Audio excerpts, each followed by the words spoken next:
Are you going to start us off? I'm gonna start us off. Yep. Please note, this podcast contains offensive GD language and adult themes, so watch yourself. There's also Lower Deck Season 1, Episode 1 spoilers. Holy shit. So, you've been warned. If you're looking for ghost sex hotline phone numbers. If you're looking for the latitude and longitude of the Perseid meteor shower in your area. Or a detailed description of what's in my pantry. Ooh, I kind of want to know. Detailed. Or, yeah, detailed. I'm talking expiry dates. I'm talking best before. I'm talking SPU codes. Or if you're looking for a podcast that teaches you how to make Jell-O with kiwi in it and have it gel properly, because it doesn't work, or pineapple, then this is not the podcast for you. It's the Spooky Ghost episode. Creepy corner. I'm Sarah, that's Haley, and we're here to rock you like a hurricane. So good. Here I am. Okay, we can't do that. Yeah.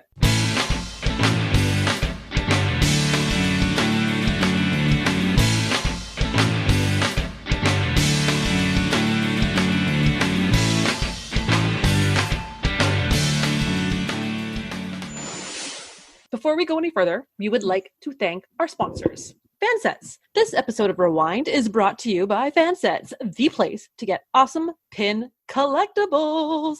They have close to 200 officially licensed Star Trek pins to pick from, with new ones coming out every month. See all the pins and collectibles they have to offer at fansets.com. Fansets! Our pins have character! And they tweeted out recently the following tweet. We will start having product for Lower Decks in a couple of weeks. Very cool. OMG. Oh my God, they're the best. Right? Yeah. Totally. Love them. Love them. Take my money, please. I'm actually going to start a thing now where I just send stuff that I want to Juana Maria in LA to save on the shipping and let them just send a haul to both Brad and myself, because Brad's always ordering smart stuff too. Yeah, that's really smart. Oh, look at you. So, kid. Who had a week off, huh? Huh? Are you talking to me? You talking? Speaking of, you talking to me? I know. I don't see it. Yeah, De Niro. Yeah, I had a week off. It was good. I did outdoor things. I climbed a mountain. I double kayaked.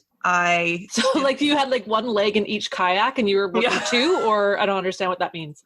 I also lied to the people because the guy was like, "Oh, you guys know what you're doing, right?" And I was like, "Sure do." Do you want to see my kayak tattoo on my lower back?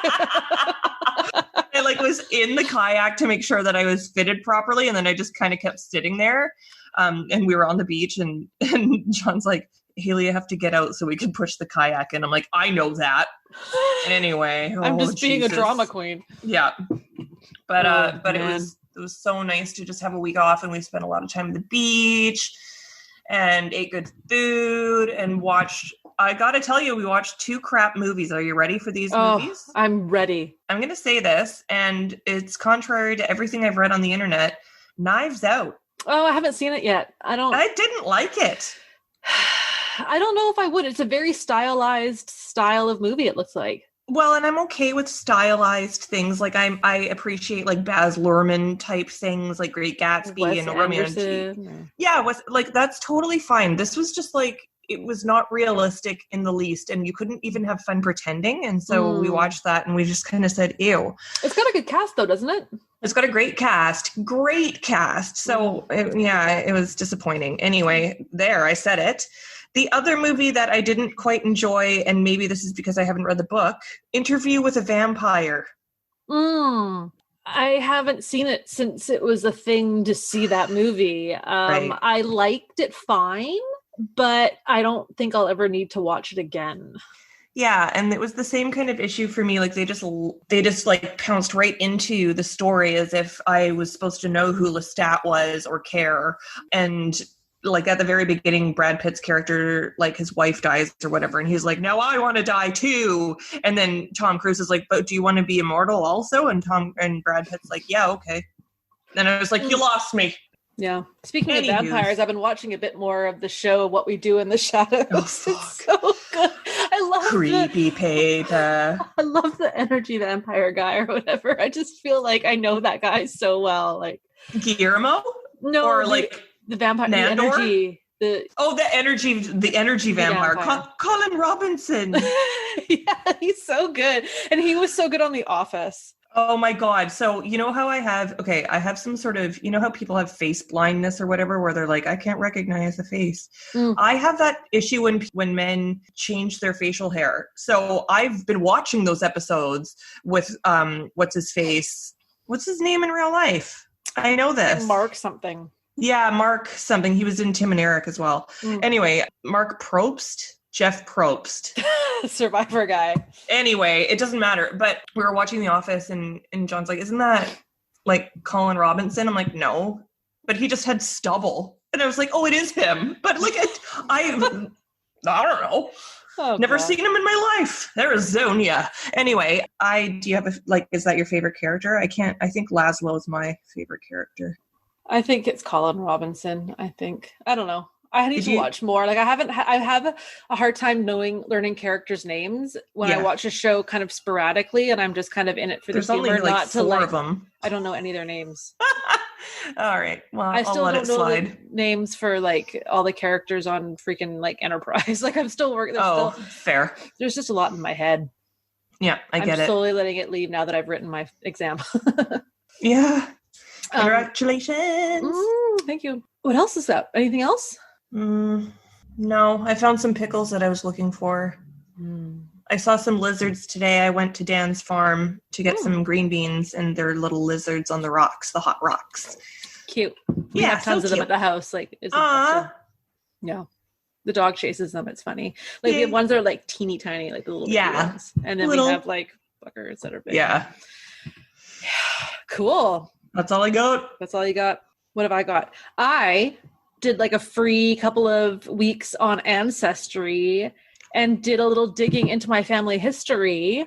Oh my God. I found a census from 1870 that had my great-grandmother, Sarah Murphy's name on it, age 3, and her dad, James Murphy, who was from Ireland, and they were on Camano Island in Washington State. And I can't find anything on her mother. All it says about her is that she's 3 years old and she's half Indian, half Native. Oh that was my her God. Color, half Native. Yeah. I know that she went to St. Anne's, so I contacted the archives of St. Anne's because they're closed archives. Yeah, Sisters of St. Anne's convent in Victoria. Because I knew that she came over to go to school there because her dad was wealthy. Like, and it was even on the census, it showed that he was one of the few people that had like land ownership or whatever. Wow. But he died a couple years later, so she wasn't able to be a student that had paid tuition. She had to she got shipped over to Duncan apparently, and they had it, or oh my God. whatever. And that she was born in Seattle, 1886. But I've heard conflicting of born in Tacoma or born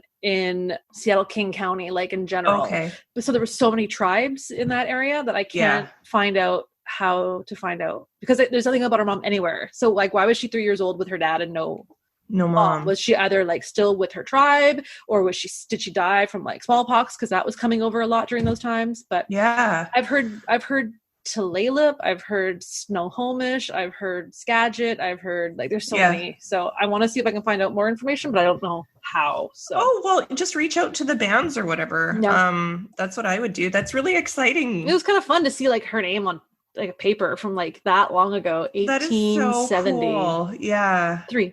Yeah. Aww. Kind of fun. That's really neat. So I did that, and then I talked to my dad, and I was telling him about it. So he started giving me names and dates of stuff on his side of the family, and like, you should look up this, this, and this. So I might do that. Work is work. Life is life. I've been crafting. I got a lot of stuff coming. I'm making some crystals. I ordered I actually found like a rock shop that like ships real crystals, and like I got a bunch of chips. So I think I selected about like 5 or 6 different types of stones, and then I got a kit from another place. And so I'm gonna do, because I have like a bunch of studs that I made for myself for earrings. So I'm gonna make a bunch more and like maybe do an Etsy shop. And then with all the freaking Star Trek crafts I've been doing, I'm like, maybe I should do an Etsy shop because of that too, because I keep making this stuff and like there's not going to be craft fairs happening here anytime soon. Plus it's Victoria. I know. Yeah. So, somebody that I work with that like Star Trek, this is the power of the secret. This has happened now. It's still happening. I was saying, and I even tweeted it out about how I wanted this like shuttlecraft from the 90s that, you know, you could put action figures in. And the other day he was like, oh, I have this like shuttlecraft, like the back hatch is missing, but do you want it? And I was like, yes. Oh my God. So I'm going to get myself a free shuttlecraft. That's amazing. It still lights up and makes the sounds. I'm so excited. Oh my God. That is cool. Mm-hmm. Sweet. So now I just got to start tweeting out all this random stuff I want. You know, next thing you know, I'll get myself a lipstick and I'll get myself some like, you know, garlic press. Oh, I got the garlic press for you. Do you need a garlic press though? Because I have a really good one. Mine's all right. It's not great. I broke my really good one. Was it a Xylus brand? I don't know. Should be. I'm going to get you that. Secret. Yeah, what? Fuck. There you go. I'm going to do it right now. Thoughts become things. I just opened the door and it's there. Oh my God. How did you do it? So I'm really excited for those two pieces to be added to my collection. Yeah. So I'm going to kind of keep this message going with folks is like, hey, if you're out junking, look for these things for me because I don't know where to go here. There's nothing in Victoria. We're on a damn island. There's only so many nooks and crannies and corners we can find. Yeah, it's true. Oh, and I won. Did I tell you? I won a comic book. Did I tell you this? Yes. I haven't picked it up yet, but it's a Walking Dead special release of the number 100, which is the first appearance of Negan. It's signed by Robert Kirkman, and it's been sent for grading, and it's a 9.7 sealed comic. So it's like, bang. That is the coolest. It's so cool. That's my life. So excited for you. It's been just raining stuff. I love just stuff. Raining stuff. Hallelujah. It's a raining stuff. Every step of man. Okay. I've got some Star Trek gossip. I got some Trek gossip for you. Okay. We have a date for season 3 of Discovery. Yes. When is it? October 15th. Like this year? Yes. Oh my God. Yes. Yes. So like 2 months. Thank you. Excellent. Just over 2 months. October 15th, Discovery. There's Lower Decks has just aired its first episode. Have you seen it? I have not. Now, I'm sorry. Is this, I thought for some reason this was only CBS All Access, which I don't think we have access to. No, it's the same where you would have watched Picard. So Sci-Fi TV or Crave.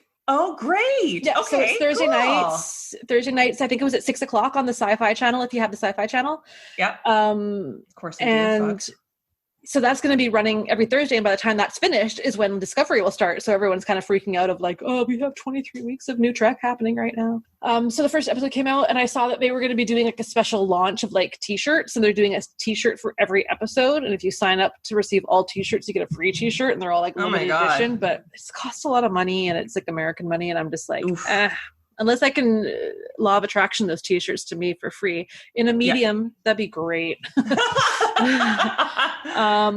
And I was going to make a drink for there tonight. A lot of people who got to be a part of the CBS advanced viewing premiere. Yeah, they got shipped stuff like in the States. They got these cool like gift boxes. And Bill shared with me the recipe that they had included so people could make themselves a Romulan whiskey because one of the characters refers to a Romulan whiskey in the first episode. And so I have the recipe for you if you want it. And it's, can you tell me? Yes, I'm going to write it down. Yes, let me just... is it whiskey or whiskey? Whiskey. Okay. Will Wheaton's whiskey. Will Wheaton. Will Wheaton's a good guy. So we want some... oh my gosh, I just got to scroll. Here we go. Romulan whiskey. 2 ounces of bourbon whiskey. 1 ounce of fresh lemon juice. Ooh, I got that. 1/2 ounce of simple syrup. Okay. I made some today. Yeah. 1/2 ounce of blue curacao. 2 dashes of Angostura bitters. Garnish with a lemon twist. Serve in a low ball or rocks glass with crushed ice. I like it. I have all the ingredients now, so I might make one tonight. Very nice. Because I bought some blue curacao, like bowls, like our version of it. Yeah. Bowls. And then I have bitters as well. Oh, right Shake on. it all the ingredients in a cocktail shaker with several cubes of ice. Strain into a rocks glass. Add crushed ice to taste. Garnish with a twist of lemon. Love it. Mm-hmm. Yum. So that might just be something that I'll have to create and take a picture of it and share. Please do. Mm-hmm. So I have a question for you, or I wanted to bring up a topic with you because it got me thinking about kind of one of the reasons, like, while we're watching TNG or why we're even doing this podcast is because we're kind of looking at it from like an adult perspective, as opposed to how we were when we were like watching it as kids, and we were like, everything's like every episode's great, and like everything's amazing. Everybody seems to be having a fair shot at life. Not really. Yeah, nope. So I've been doing a rewatch of Deep Space Nine, which is wonderful, and I'm really enjoying it, and I gotta try and get you into watching that show. So it came out. She made a face. No. It came out in '93, so I was 13.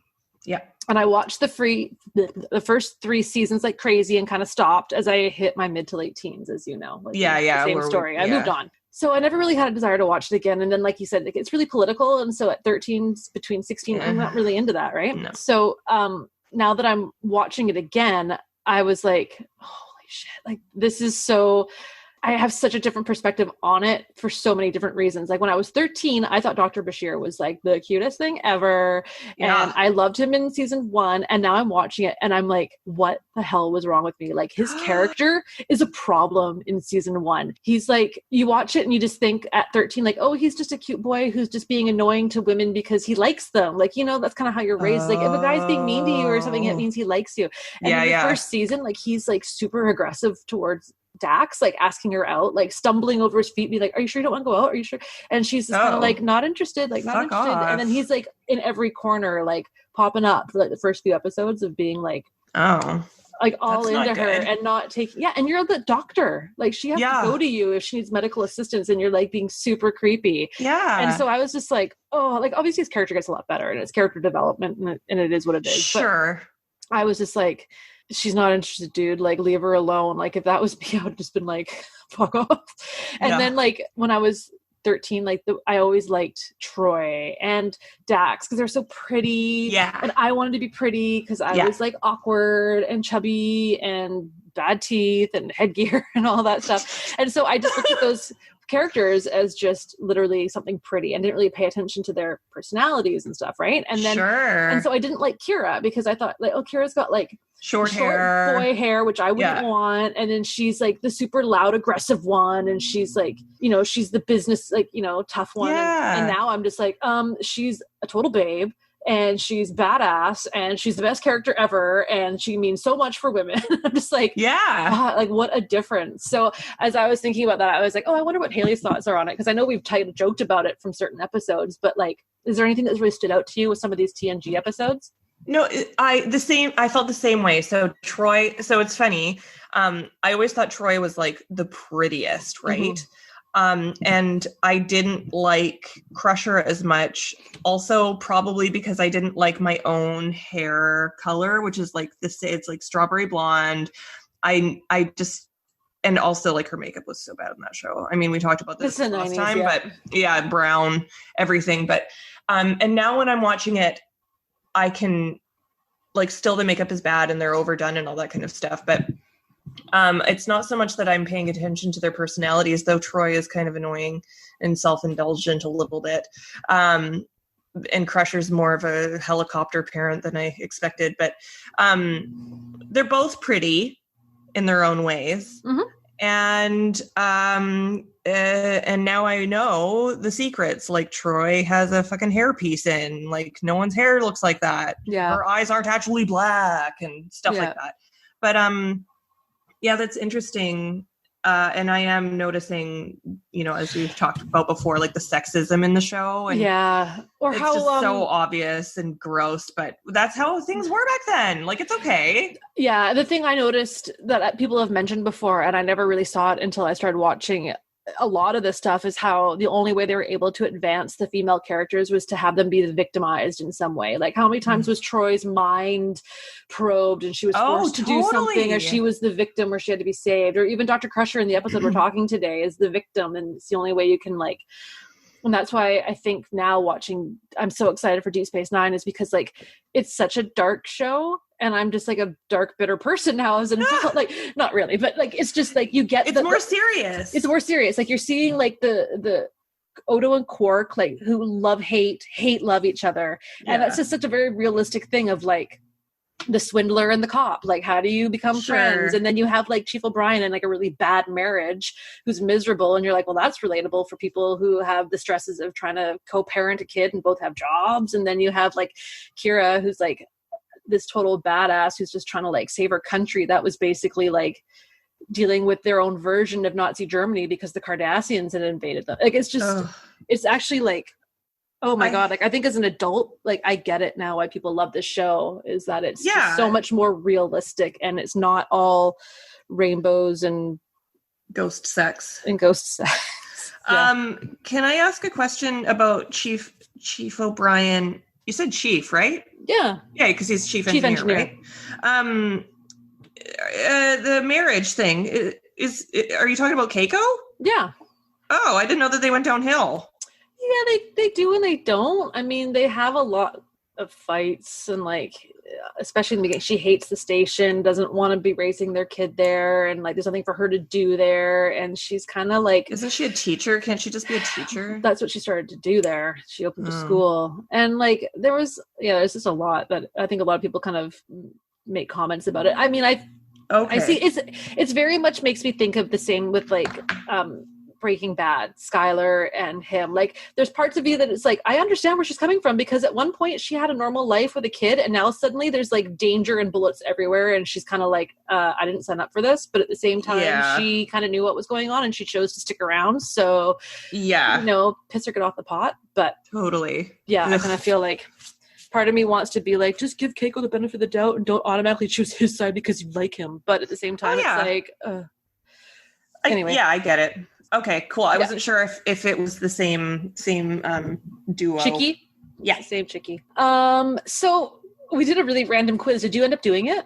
Was it the personalities quiz? Yeah. Yeah. You did it? I did it. Okay, because we made the joke about the Jackson Triggs, Myers-Briggs, Casey Biggs test. And I was like, we should do it, because maybe we'll find out something about ourselves that we didn't know. So why don't you tell me about what you got, or give a brief overview for those listening that don't know what the Myers-Briggs is.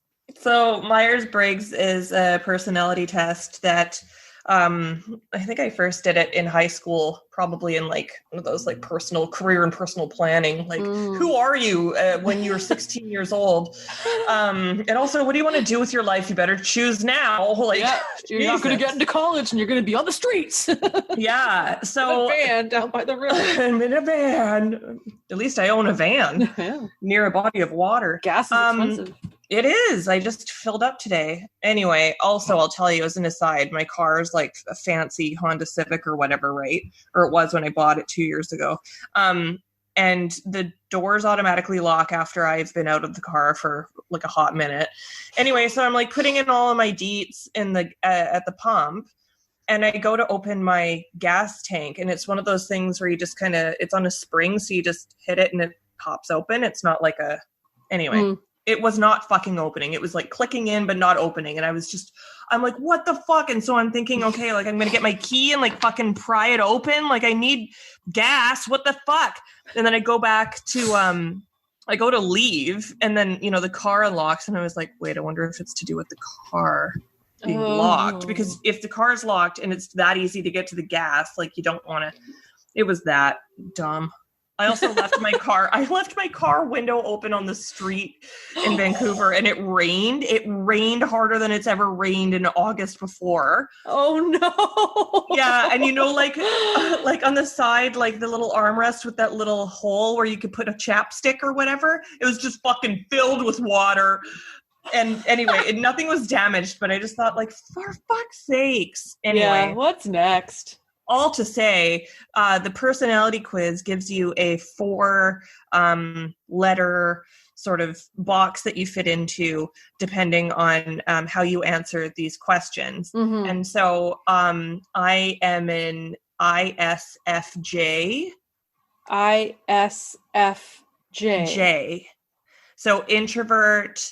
And I already forget what the S stands for. Something. Sexy. feeling judgment, success. I don't know. Anyway, so the ISFJ is called. They call it a defender. I find that odd because I often play devil's advocate to a fault, and that's not very defendy of people's ideas or opinions. But there you go. Pardon me. So for strengths about an ISFJ, I am supportive, reliable, and patient. I am imaginative and observant and enthusiastic. Mm-hmm. I am loyal and hardworking. Mm-hmm. And apparently I have good practical skills despite having zero spatial reasoning. And obviously the face blindness, I can't, if you put on a mustache, you're a brand new person. Weaknesses, I am humble and shy. So that's true. Yeah. Apparently I take things too personally, so fuck you. That one fits. Yeah. I repress my feelings apparently, and I don't know how to feel about that, and I'm not going to explore it either. No, that doesn't sound right. That sounds like me. No, I repress unwanted feelings. Like I'll put them in a box and then put that box in another box, and then I mail that box to myself. Anyway, in an email to the future. Yeah. I am reluctant to change, which is kind of true, though I've had a lot of changes in the last few years. I overload myself, which is true, especially with work. And finally, my weakness is that I am too good-natured. More like too good-looking. Ah, cute. Thanks. So what'd you think of it? Were you like super honest when you did the questions? Yeah, I've always been an I. The I stands for introvert versus extrovert. Back in high school, I remember I was an INFP or an INFJ, and now I'm just a sensing. That's what it is. S. Mm-hmm. So I've always had the introvert and the feeling, and usually the judgment. It's judgment or perception that I tend to go back and forth on, but it's pretty truthful. I was truthful, and I feel that it fits me pretty well. Like I am an introvert, and I know that a lot of people who are not introverted have had such a tough time with COVID and being quarantined and not able to do the things that they normally want to do. Meanwhile, I'm like, holy shit, if I don't have to talk to someone all day, I'm like, hell yeah. Yeah. And cool. What did you get? I got INTJ. Nice. The architect. Ooh. So introverted, intuitive thinking, judging, turbulent. It is the rarest personality type. Only 0.8% of women have it. Ooh. I'm imaginative yet decisive, ambitious yet I like my privacy, curious but focused. Like it's kind of like very Gemini-ish, I think. But we're both Geminis. Right. My strengthness is that quick wit, imaginative, and strategic mind. High self-confidence, depends on the day, independent, open-minded, and hardworking, which I think that's pretty fair. Yeah. We're both imaginative, and we're both like, I thought that was good that we both had that, considering they were kind of separate, like different answers. Totally. Weakness is arrogant, judgmental, overly analytical. I loathe highly structured environments, and I'm clueless in romance. But I think that those all kind of make sense. Like, I think the clueless in romance makes a lot of sense. Unless it's somebody that you don't have to do a lot of work with, I think it works fine. But other than that, I'm just like, I don't know what you want from me. This sucks. Bye. Like, bye. My track record before I met Rob, I had a lot of bad luck.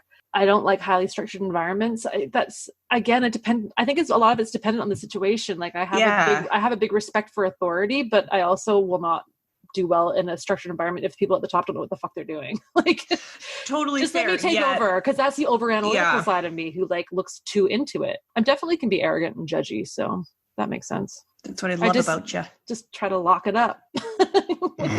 Don't tell anybody else that, except for anybody listening right now.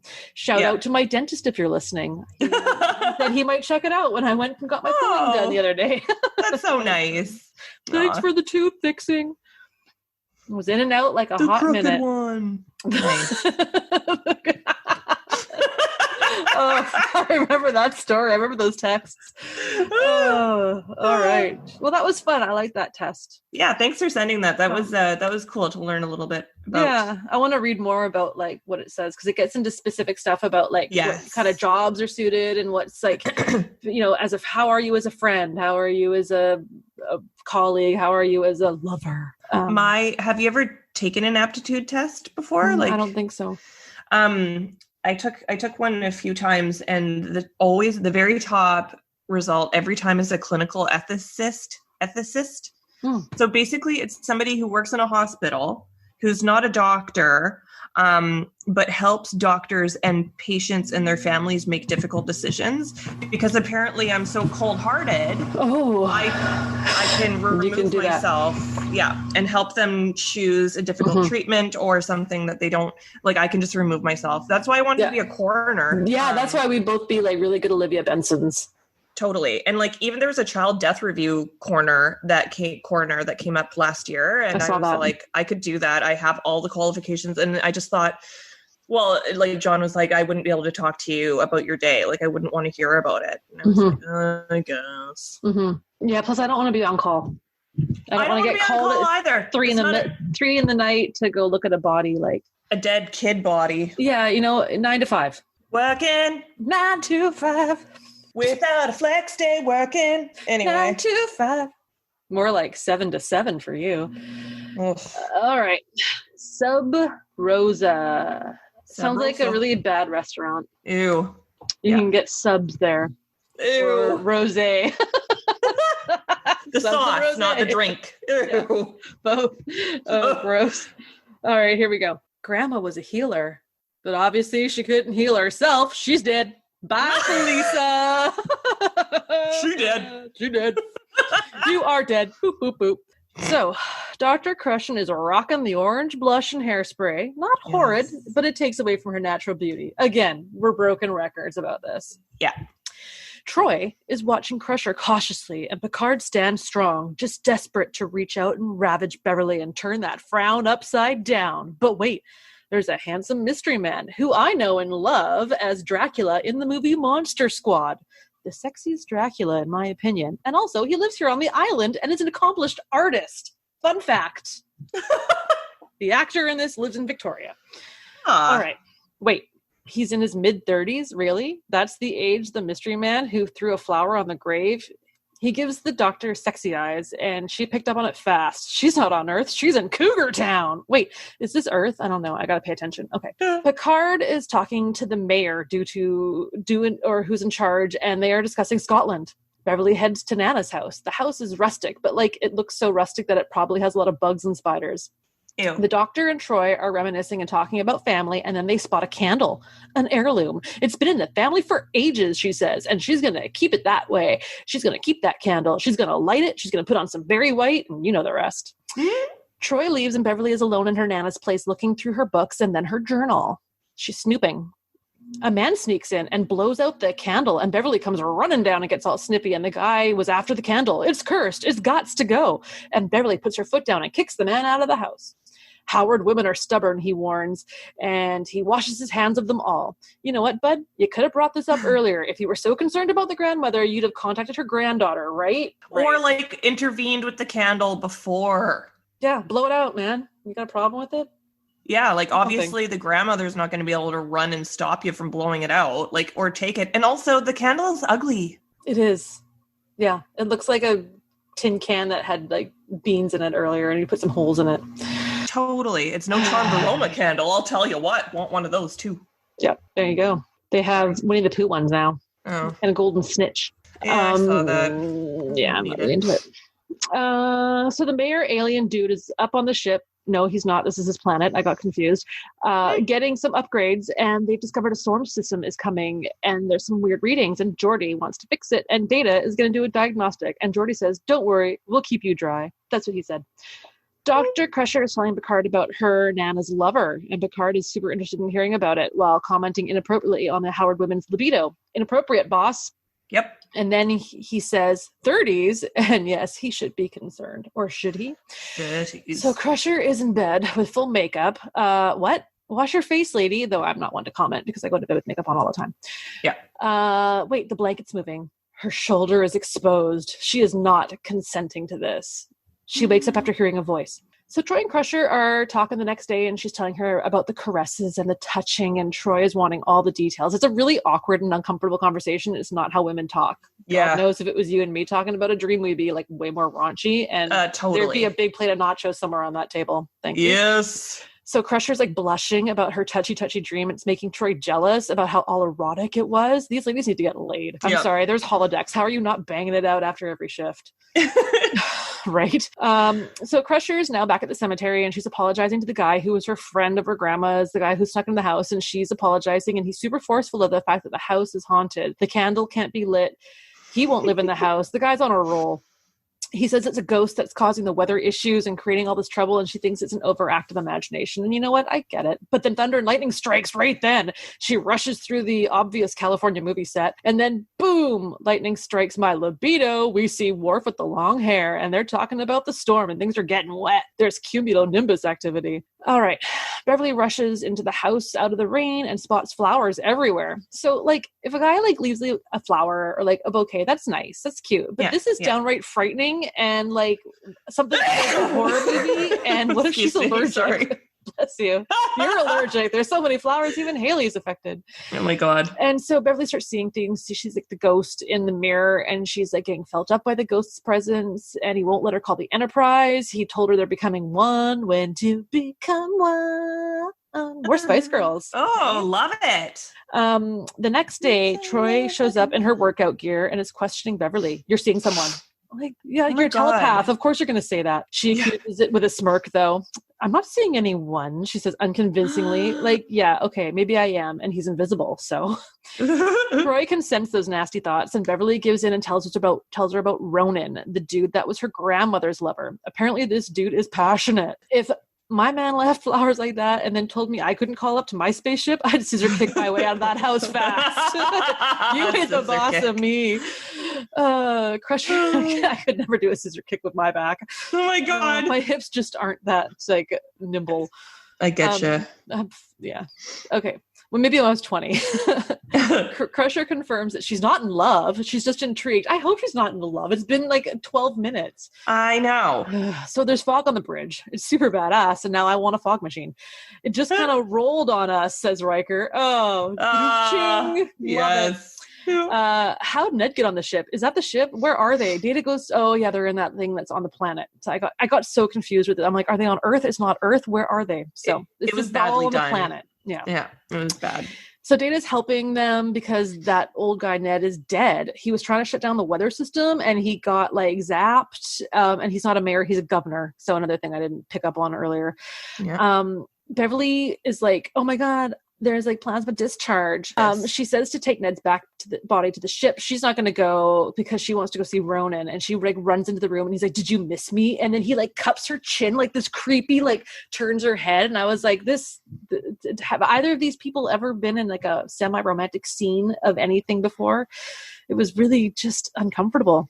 Yes. And then the fire was on. Like, was there always a fire? Like, is this safe? Like, come on, people. Like, the fireplace doesn't have to always be running.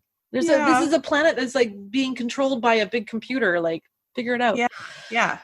So now the green ghost mist is giving Beverly Crusher the rolling orgasms she's always dreamed of, and she's like just on the couch having a time. Yep. And now she's on the ship in like normal clothes, and she's like, "I'm leaving Starfleet. Engage." And then Picard's like, "No, delay that order. No, I'm ready to go. I'm going to resign. Engage." And it's like, or not engage. Enterprise. What's the word? Enterprise. Went down to the ship. Enterprise. I got my words mixed up because I'm trying to read all this shit that I wrote. I think I went into too much detail. So he's like, delay that order. And she's like, energize. And he's like, unless you plan to kidnap me. She says that. And it's like, dude, she's giving you the green light to like freaking do it. So just do it. But she doesn't. She goes, he goes, they're gone. And Troy tells Picard a bit about her concerns about Ronan. And Data's picking up some weird readings, and now Picard wants to meet this Ronan guy so he can size him up. And now Beverly's in her best Lacenza polyester slip. I used to love steaming everything. That was like me too. Steaming. Oh, that was like the best day. Oh, we got tons of satin in. Yeah, satin robes. Like, steam the shit out of these. So she's in her best slip and getting seduced on the couch awkwardly when the door knocks, and she doesn't stop, so he lets himself in. What is with men letting themselves into houses on this episode? Is so bad. Can you not do that, please? Yeah. He sees her on the chair just having a time, and he's into it, but he kind of gives a cough and interrupts it, and demands to see Ronan, who just kind of struts on down the stairs like conveniently. What a douche. Just easing on into the weekend, like just doing like a Jar Jar Binks into the room there with his arms flapping. Picard is questioning him. He has answers. Data interrupts and says they want to exhume Nana's body. Ronan says, ain't gonna happen. Picard's like, zip it, it's gonna happen. Tries to do something, and then he gets zapped by Ronan. And obviously Beverly makes her choice and stays with the captain as she should, and is like trying to help him. But Ronan goes running off to stop the body from being exhumed. They're all outside. It's all a sound stage with fake rain and fake wind, and dead Nana sits up, and it's like so cheesy, and zaps Geordi and Data, and Ronan's trying to like pull her away to be like, you're with me, and she's like, no, I'm not. And then she like gets all the answers instantly. Like, she sees him for what he is. He's an anaphasic being. She's on a roll. She's got it all figured out. That means you've been doing this to my family forever. She calls him out for using her family. He says it was love. And she's like, no. And it's like, what do you think, Murray Povich? Ronan, you are not the candle. He threatens to kill Geordi and Data. I don't see what happens next. She puts down the candle. Somebody shoots something. She shoots him. He comes at her. She shoots him again. And it's just like, he's done. And then she texts Riker, or like energizes Riker, and says, we good.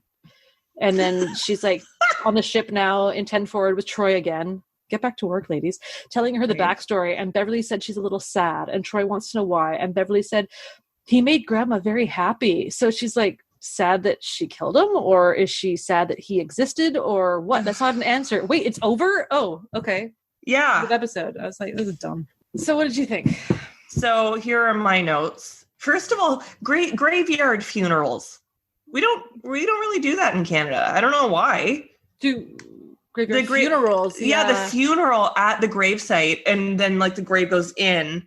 But it's always on shows and stuff. I've never seen it. I kind of want to say I think for my grandmother, we didn't do a big funeral because there was such a small group of us that we all went to the place, because it was at Ross Bay, which is like a really like, how the hell did she get in there? I know. Well, that's where Sarah Murphy is, who I talked about earlier, is there too. There's a plot because the family's been here since the 1800s. So dude, we should go see. Like, yeah. So I know we were there, but I don't, from what I recall it. Well, I think the thing was there, and we watched it go. I want to say we did that, but it was very like, no one ever has done this in the family. Like, this is just because it was a dozen of us and that was it. So why Grandma didn't want to hoopla, I think. Yeah. Anyway, that's a good point. Yeah. I recognize it as something that happens. I've never done it. I've never known anyone who's done it other than maybe you. I thought Crusher looked fab. Unlike you, I don't fall asleep in a full face of makeup. Also unlike Crusher. I really liked when Picard said exceptionally vigorous libidos. That's a good name for a band. EVO. I also, did you pick up? So good. Did you also pick up when Crusher said, "I feel so strange," just like her son? Yes. Is this why I feel so good? Also, I thought about Ghost Rider. Do you remember Ghost Rider? Oh, Ghost Rider. Yeah. It would come on after Where in the World is Carmen Sandiego? Oh, love that show. Yeah. And then I was like, he lives in the candle. And then I said, I would be so skeptical about Ronan. Like, was he ever in real form with the grandmother? And then I wrote, is he Q? What? He obviously needs the candle, Haley. Nope. And then I said, okay, so what's wrong with this? Really, him using the candle to be a life form? And then I said, what the fuck was the point of this episode? Like, there wasn't one. Like, we've all imagined what it would be like to have Crusher all turned on beyond reason, but I felt like the whole episode was so focused on that, or maybe I just focused on that. But it's like, it was gratuitous, and it did nothing for her. It did nothing for the plot of the show. It was bad. I kept thinking, like, why did they use like a green fog? That makes me think of farts. Yeah. The whole thing was bad. I don't even remember how it ended because I think I probably started playing on my phone. This was, and I was surprised that this was fucking season 7. Yeah. When they should have goddamn known better. I know. Yeah. I know. So I'll probably watch it again at some point in my life. But yeah. It's not the best. It's disappointing more now as an adult woman watching it than when I was a kid who was like, ooh, she's out of uniform. Like I remember being like so tickled whenever the characters were like wearing normal clothes. That's why I like the episode with Merry Men and like all those different ones. So I'm like, oh, you get to see them in like normal clothes. Like, cause you're at that age where your teachers are still like these mythical figures. They're not just like adults that have like issues as well. Like, so to watch it now and I'm just like, oh God, like, can everyone stop breaking into this goddamn house? If somebody walked into the house, I'd shoot them. I don't even have a gun, but I'd find one somehow. I'd scissor kick them. Scissor kick. Anyway, I didn't like it. No, it wasn't the best. How about some facts and notes about it though? You got one? Yeah, I do. Okay. You got multiple. I know you do. Fast fact. Names on the tombstones include Vader and McFly. Oh, hey. Yeah. I have seen those movies. Yay. Spaceballs. This was the last episode to be directed by Jonathan Frakes, though of course he went on to direct First Contact and Insurrection. And he put the erection in Insurrection. Yeah, he does. Sorry, Mr. Frakes. It's the planet rings. Also, he does some direction in Enterprise, so keep your eyes out for that. He's a good director. I hope that the microphone isn't picking up the washing machine. That I can hear a slight hum, but it's okay. That's the washing machine. Ignore that, folks. I'm doing my laundry. Oh, I got to do my laundry too. Bye. I'm just kidding. Log off. The title sub Rosa is Latin for, if you can believe it, under the rose, an expression meaning secretly, as roses were displayed at Roman gatherings as a signal that what was said there was meant to be confidential. It rolls off the tongue. This is the only time it is mentioned that Beverly Crusher is of Scottish descent. Yes. Though it makes sense. Yes. With the hair and Howard. Yeah. The notion of Beverly's grandmother being a healer can be traced back to the TNG episode The Arsenal of Freedom, 1988. Injured in a subterranean cavern, Beverly uses the medicinal knowledges of roots and herbs learned from her grandmother to assist Picard in treating her wounds. Whoa. Fascinating. At the 50th anniversary Star Trek convention in Las Vegas, STLV, we would have been there right now on the last day. Yeah, R.I.P. Fans voted this the 6th worst episode of the Star Trek franchise. Holy shit. Bad. Well, dude, it was a bad episode. Beverly's grandmother was said to be at least 100 years old at the time of her death, though her gravestone gives her birth year as 2291, which would make her only about 79, which is actually much closer to the actual age of the performer, who was about 80 years old at the time.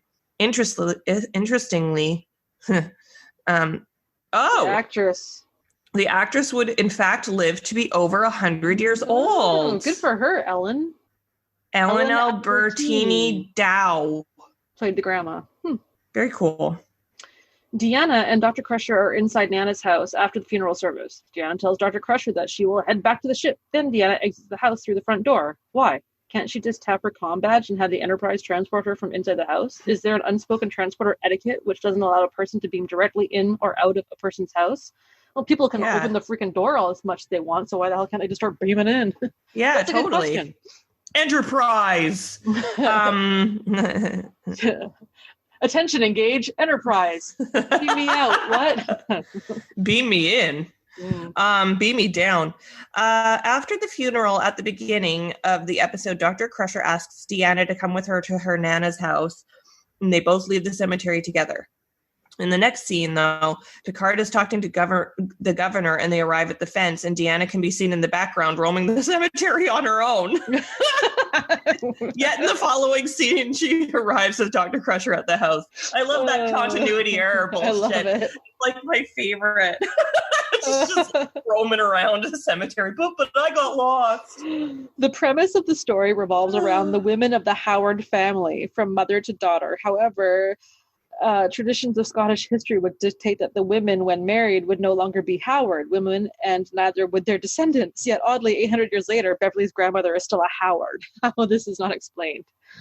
So, well, what if she married someone with the last name Howard? Oh my God, incest. Is that what you're saying? Bro? No? Takes one to know one? What? Fucking no? Goulet. It was a rough episode. It was like somebody was trying so hard to make it so sexy. And then somebody was like, no, this is too hot for TV. Like, kids watch it. Oh, okay, well, we'll just like make it green mist instead of pink mist. And she's still like writhing around on the couch. They got a leather couch, which is probably making sounds like on the leather couch. Yeah, like, just gross. Totally. Like, just... It was over and above, like someone who was maybe a virgin and made it up. Yeah. Like, this is how women masturbate. They wear a satin slip with the fireplace on. Their Nana's purpose. Nana's a quilt on their lap. Oh my God. Tea brewing. Yeah, no, it was no good. Mm-hmm. I didn't like it, but you're right though. I would watch it again. Mm-hmm. Like I'll watch it again. Party. Yeah, like I'll watch it again, but I'm not going to like seek it out. No. And I was really excited too about the ghost sex. Anyway. Disappointing. Yeah. Just a candle man. Would like to love you, but I was just a kid. Candle gone out long before. Your legend never did. Bye, bye, little Sebastian. It's like 5,000 candles in the wind. I love Parks and Rec. We are the world. I don't even know where we're just starting down our weird singing thing. All right. It's time to rewind. Wind. Because this is like literally the Sunday, the last day of STLV. I thought, I've been lamenting, like, I miss traveling so much, but we've talked about STLV so much. So why don't you tell me a little bit about some of your favorite trips that you've taken ever? How about I tell you a funny story from a trip that I took a couple years ago with my other friend. Okay. We went to Mexico because she'd never been.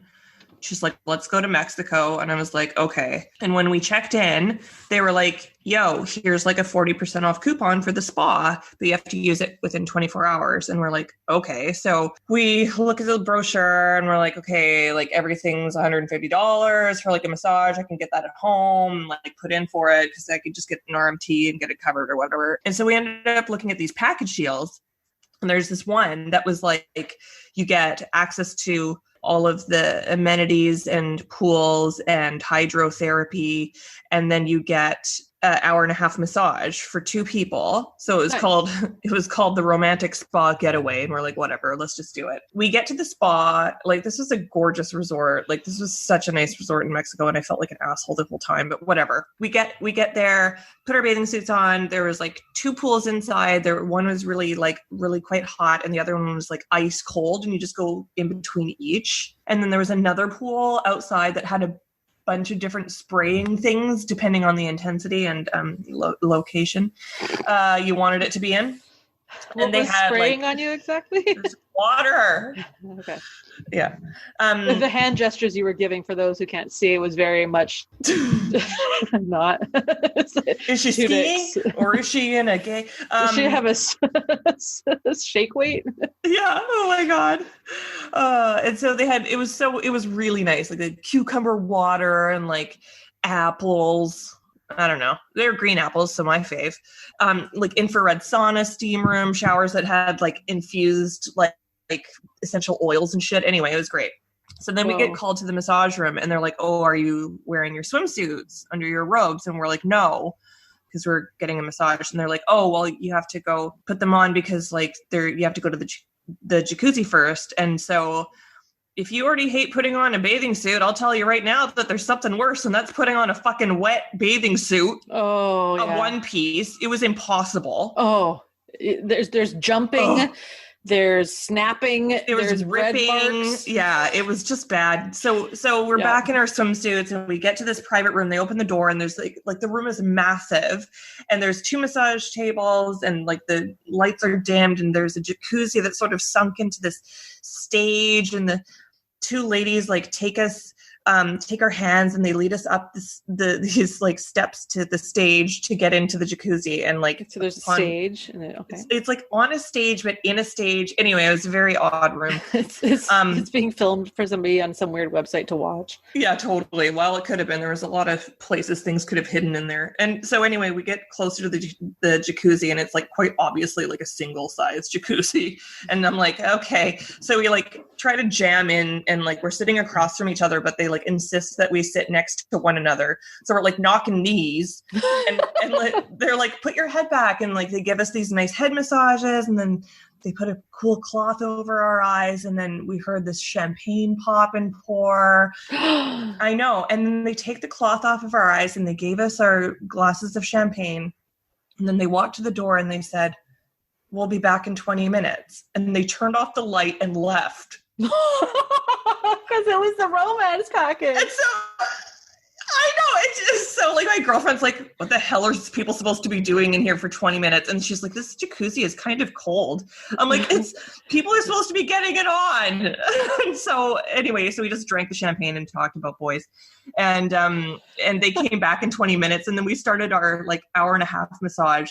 And I kid you not, the entire time I spent trying to figure out half of $380, which is how much the spa package was. I never got there. I never figured it out. I think it is. But I tried like, like what's half is 38 and then add a 0. It's 380. An hour and a half. It's 380, you said, right? Yeah. What's close to 380? It's 400. What's half of 400? 200. How many away from 380 is 200? Or 400. It's 20. So 10 minus that. So it's 190. I'm just going to have to trust you. But anyway, so I couldn't get there. And then at the end of the massage, Cheyenne, like they left so we could get dressed. And Cheyenne's like, oh my fucking God, I have to pee so bad. And I think she ended up peeing in the jacuzzi. I can't remember. They had drained it. They had drained it, though. With you in there? No! I had a jellyfish sting, I swear to God. Yeah. I stepped on a piece of broken glass at the beach, got infected even though I peed on it. I just watched that episode. Anyway, it was a really cool trip. We met this gay couple who were just like hilarious and amazing. They had like a Disney sing-along fun one night, and the bartenders all knew that I liked Vino Blanco, and I just put it in my like fucking Bubba keg mug, like just hoover a whole bottle of wine in there, walk around, day drinking. Ended up getting super sick just from the food. I love Mexico, and what I really wanted was like some authentic Mexican cuisine, and that's just not what you get at those resorts. It's the Mexican equivalent of an Americanized, bastardized version of something else. And oh yeah, I'll tell you. Yeah. I'll never eat French and onion soup again. It was French. Why? Anyway. French onion soup on a tropical. Ooh. Well, it was at the French restaurant, and anyway, we had to leave. We had to leave halfway through the meal. I'm I'm going to throw up. Oh, man, that's rough.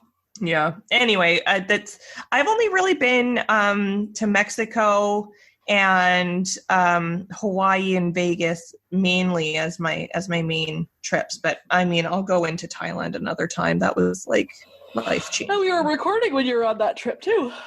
Yes. Yeah. So we've talked about that one, because I was thinking about the same thing when I was thinking about when I went to Texas a couple times. I was like, oh, I already talked about that on the podcast. I know. I'm curious to hear what you have to say about your vacation, because I'm like, what is she going to say? Because you've been to so many places, you and Brett, where you used to travel all the time.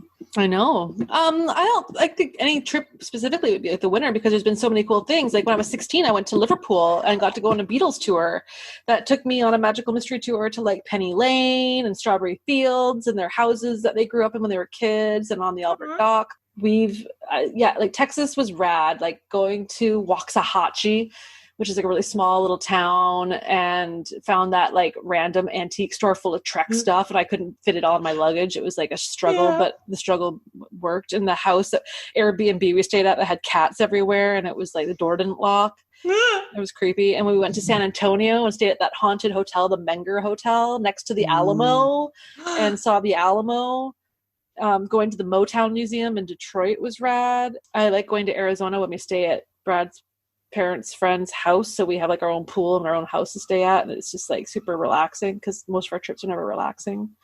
Hanging out with the guys from Gas Monkey Garage, getting bottle service in Vegas. Shit, yeah. Going to Vegas and getting food poisoning and then busting my foot and being in a wheelchair. That was a good trip. Being Guns N' Roses. I don't know. They've all been good. I just have an itch to like be on a road trip. Is that all we got? I think so.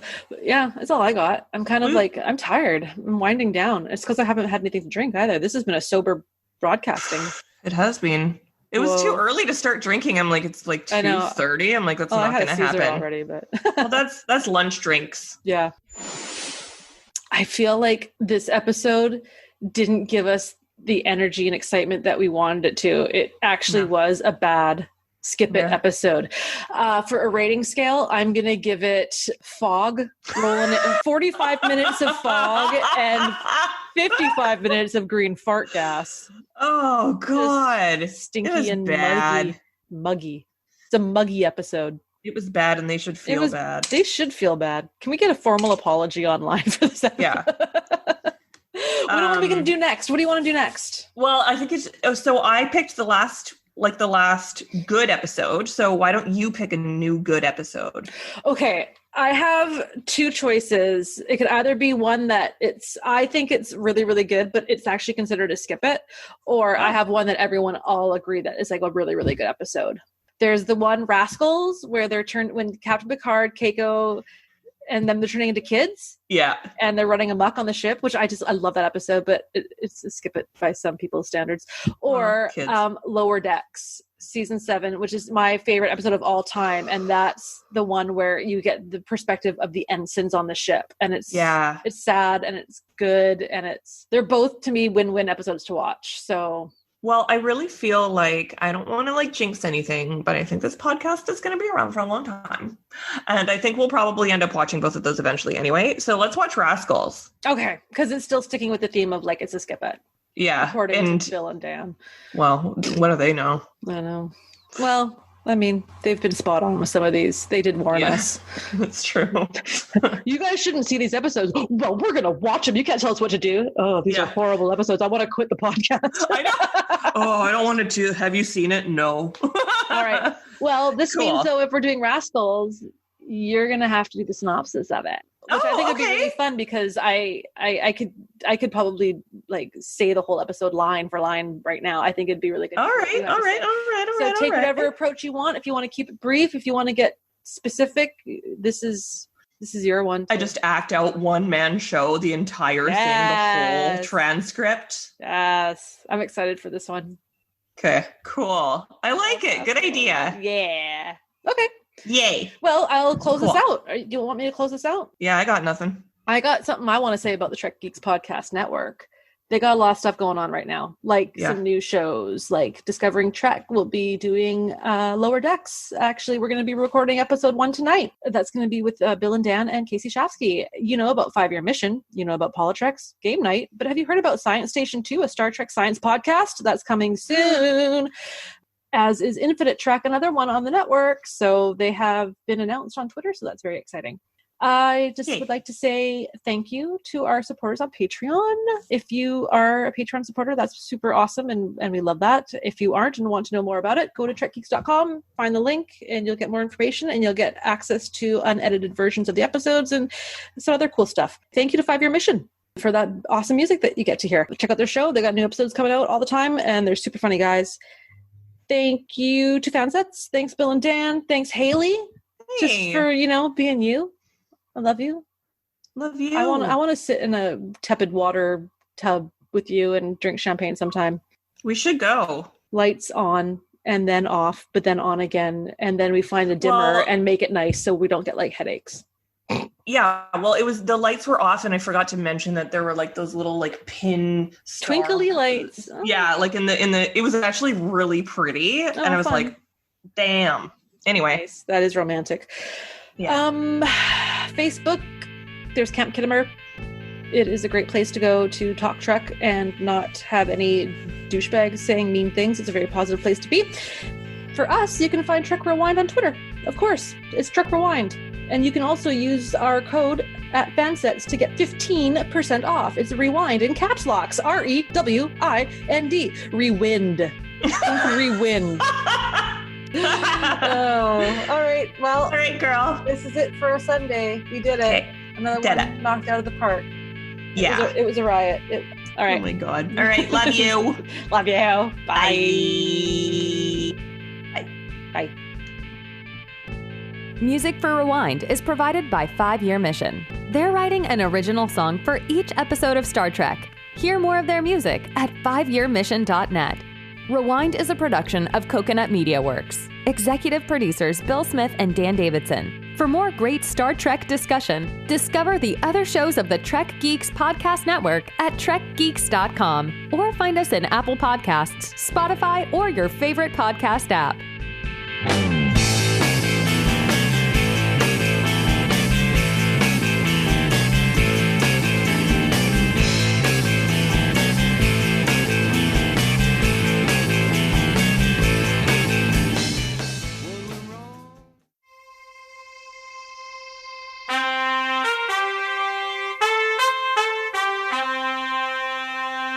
Coconut